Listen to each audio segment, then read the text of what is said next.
Divide Assam 50-50. We want Bodoland. जोंनो नांगौ बड'लेण्ड हादोर नङा होमबा बेबायदि गोबां जोंनि बर' हारिनि रायजो राजाफ्रा जमा जानानै गेदारिं खालामबाय दिनै बड'लेण्ड स्टेटखौ जोङो मोनहां जानानै दङ आरो बिनि गेजेराव दा बिटिआर एकर्ड मोनसे एकर्ड जाबाय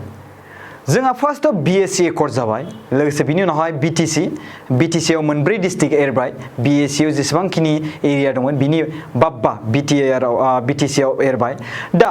बिनिफ्राय दा बिटिआर एकर्ड जानाय लोगो लोगोनो बिनिफ्राय आरो एसे बारा आवगायनो थाखाय जोंनो मोनसे अपसन बा बे एग्रिमेन्टआव लिरनाय दङ जायनि जाहोनाव माखासे जोंनि सिगनेटारिसफ्राबो ओरैनो साइन होआखै दा मोनसे बाथ्राया बेनो कि बे इनक्लुजनआ जानो थांगासिनो दङ बे इनक्लुजन जानो थांनायावहाय रायजो राजाफोरा बयबो बे बिस्वनाथ आरो सनितपुर बे डिस्ट्रिक्टआ हाबफानो नागिरदों आरो बेखौ सोसनफानो थाखायनो आसामनि सरकाराबो गोबां राजि जानानै बेयाव एसे गोरोबथा खालामगासिनो दङ बिनि गेजेराव जोंनिनो बर'नि माखासे सुबुंफोरा गोबां दालाल जानानै दङ जायखौ बिथांमोना मिन्थिखायो जायफोरा बेखौ मिन्थिखायो जे जुदि सनितपुर आरो बिस्वनाथआ जुदि हाबफायोबा बिथोराव अबा पलिटिकेलाव गोबां गेदेर इस्यु जागोन बे इस्युखौ बैसोर मानसिफोरा मिन्थिखायो मा इस्यु जेननाय आरो देरहानाय जाय बिस्वनाथ आरो सनितपुरखौ बिटिआरआव सोसननो थाखाय जाय पार्टिया नाजागासिनो दङ बै पार्टिनो भट होगोन बे बाथ्राखौ मिन्थिखानानै माखासे सुबुंफ्रा गोबां गिगासिनो दङ आं दिनैनि दिनाव गोबां गोसो गोथारै बेखौनो बुंनो सानो कि जोंनि भारत हादरावहाय जोंनि बर' रावा एसोसिएट लेंगुवेज जानो थांगासिनो दं आसाम स्टेटआवहाय बा भारतआवहाय माने गभर्नमेन्ट लेंगुवेज जानो थांगासिनो दङ माने अफिसियेल लेंगुवेज जानो थांगासिनो दङ आरो बिनि गेजेराव जोंहा BKWAC आबो दिनै मोनसे बिनि एमेन्डमेन्ट बिल पास जानो गोनां दङ बे बाथ्राखौ खोनानानै जोबोद गोजोननाय मोनबाय बाट आं बे बाथ्राखौसो बुंनो थाङो बै बे गहपुराव थानाय बुदिराम बसुमतारी मोन बायदि सारमोना जे मा साननानै बिथांमोना BKWAC आव हाबनो नाजागासिनो दङ जुदि BKWAC आव जुदि हाबफानोब्ला अब्ला बिथांमोना माने एसेबां गिदिर बाथ्रा बुंफ्लायो ओरैनो जे जों गोदोनिफ्राय ओरैबायदि धरना होबोबाय माबोबाय दा इनक्लुजनाव दङ जे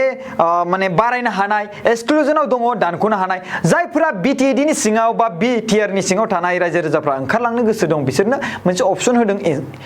एक्सक्लुजन आरो जायफोरनि थाखाय दा माने बे एरियाखौ आगमेन्ट खालामनाय एरियाखौ बारायनाय एक्सटेन्ड खालामनाय बिनि थाखाय अपसन दं जोंहा इनक्लुजन दा इनक्लुजननि सम फैबाय कमिसननि दारै दा जोंहा मेम्बारफोरबो दाखाबाय कमिटिबो दाखाबाय दा बिनि गेजेराव जोंहा बिस्वनाथ आरो सनितपुरा हाबसुनायनि लामायाव दंसै दा बे खेत्रआवहाय जों गासिबो रायजो राजाफ्रा खौसे जानानै थानांगौनि बागै दा मानसिफ्रा माने BKWAC आवसो हाबनो जाना दङ दा दाख्लै बावै थांनाय समावहाय जे BKWAC खौ पास खालामासै दा इनक्लुजन कमिटि जेब्ला दानाय लोगो लोगोनो दा BKWAC नि जाय माने बिल बेखौ पास खालामनो थाखाय माखासे गेदेर जोंनि बर'नि मन्थ्रिफ्राबो बेखौ मन्जुरि खालामबाय बिकज जुदि आं बेखौ मिन्थियो जुदि बे सनितपुर आरो बिस्वनाथआ जुदि बिटिआरआव हाबफायो अब्ला बेवहाय माखासे पार्टिफ्रा माने जिउआवहाय देरहागोना गोबां आसाया खम जागोन बेखौ बे बाथ्राखौ मिन्थिखायो बिथांमोना मानो होनोब्ला बिस्वनाथ आरो सनितपुराव माखासे कनस्टिट्युएन्सि जागोन गोबाङानो 10थायानो जा 11थायानो जा 15थायानो जा आरो बिनि गेजेराव 9थायानो जा जुदि बे सनितपुर आरो बिस्वनाथआ जुदि बे बिटिआरआव हाबफायो अब्ला पलिटिकेलाव गोबां प्रब्लेम जागोन बेखौ मिन्थिखायो मानो होनोब्ला जायफोर पलिटिकेल पार्टिया जोंनि बिटिआर एकर्डखौ मोजाङै इमप्लिमेन्ट खालामलांनो नागिरदों बा जायफोर पार्टिया बिटिआर एरियायावहाय जोंनि गहपुर आरो बिस्वनाथ आरो सनितपुर बैफोर एरियाखौ सोसनफानो थाखाय गोबां खुथार नाजाबोगासिनो दङ बैसोरखौसो भट होनानै देरहाहोगोन होननानै बेखौ बयबो दा पलिटिकेल पार्टि माखासे सुबुंफ्रा मिन्थिबाय स जायनि जाहोनाव बिथांमोना जोंनि बे सनितपुर आरो बिस्वनाथ गहपुरखौ बिसोर BKWAC आव सोसननो नागिरदों मानो होनोब्ला बे जुदि BKWAC आव जुदि हाबोब्ला अब्ला बिथांमोननियाव जेसेबांखिनि दङ सिगांनिफ्राय बेबायदिनो थागोन स दिनै आं बेखौनो बुंनो सानो जोंनि सनितपुर आरो बिस्वनाथ डिस्ट्रिक्टआ जुदि हाबफायाब्ला जोंनि बर' रायजो राजाफ्रा सिरि थानाय नङा आरो जायफोर बेखौ हाबनायावहाय बिराद नेवसिदों एबा होबथादों बिसोर मानसिफ्रा जुदि हाबोब्ला अब्ला बिसोरो जिउआवहाय पलिटिकेल गेलेब्ला बिथांमोननो भट होनाय नङा बेखौ जों बयबो मिथिखायो स' आं बेखौनो बुंनो थाङो जोंनि बर' हारिनि गासिबो रायजो राजाफ्रा खौसे जानांगोन गासिबो गेदारिं जानांगोन आरो जायफोर बिनि थाखाय हेंथा होदों बिसोरखौ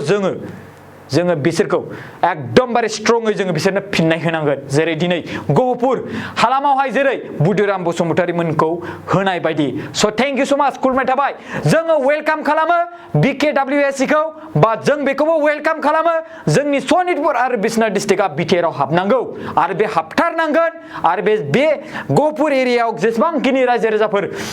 मुंख्लं जालांबाय बड'लेण्ड स्टेटनि थाखाय दा बिश्वजित सारनि बायदिब्ला किराति एबा बर' हारिनि किराति कसारि एबा बर' हारि बिसोर मोनसे गोबां गिदिर हारि नङा होमबा जायफोरहा मोनथाय दंमोन बे मोनथायखौ जोंनि बर' हारिया मोनजोब्बाय बेबायदि मोनसे बेवहाय बिश्वजित सारा लिरनानै होदों आं स्क्रिनाव होनानै होनो स' बे बिथिङाव नायोब्ला जुदि मोनजोब्बायब्ला अब्ला जोंनि बे सनितपुर आरो बिश्वनाथआ हाबथारनांगोन जोंनि सनितपुर आरो बिश्वनाथआ हाबथारनांगोन आरो बेवहाय जोंनो नांगौ मदद हाग्रामा महिलारि सारमोननिफ्राय चन्दन ब्रह्म सारमोननिफ्राय प्रमिला रानी बायद'मोननिफ्राय आरो खाम्फा बरगयारी सारमोननिफ्राय जोंनो नांगौ मदद आरो बिश्वजित दैमारी सारमोननिफ्राय प्रमद बर' सारमोननिफ्राय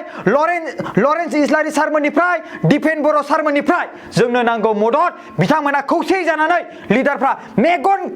खेबसे मेसेबनानै बे बिश्वनाथ आरो सनितपुरखौ सोसनथारनांगौ बेखौ जोंनि बिएम सोदोब चेनेलनिफ्राय जानानै बा जोंनि बिटिआरनि सानजा जेसेबांखिनि बर' हारि रायजो राजाफोरनिफ्राय जानानै आं मुस्रि प्रकाश नार्जारिया बिथांमोनखौ खावलायनाय थाबाय खुलुमनाय थाबाय जय बर' हारिनि जय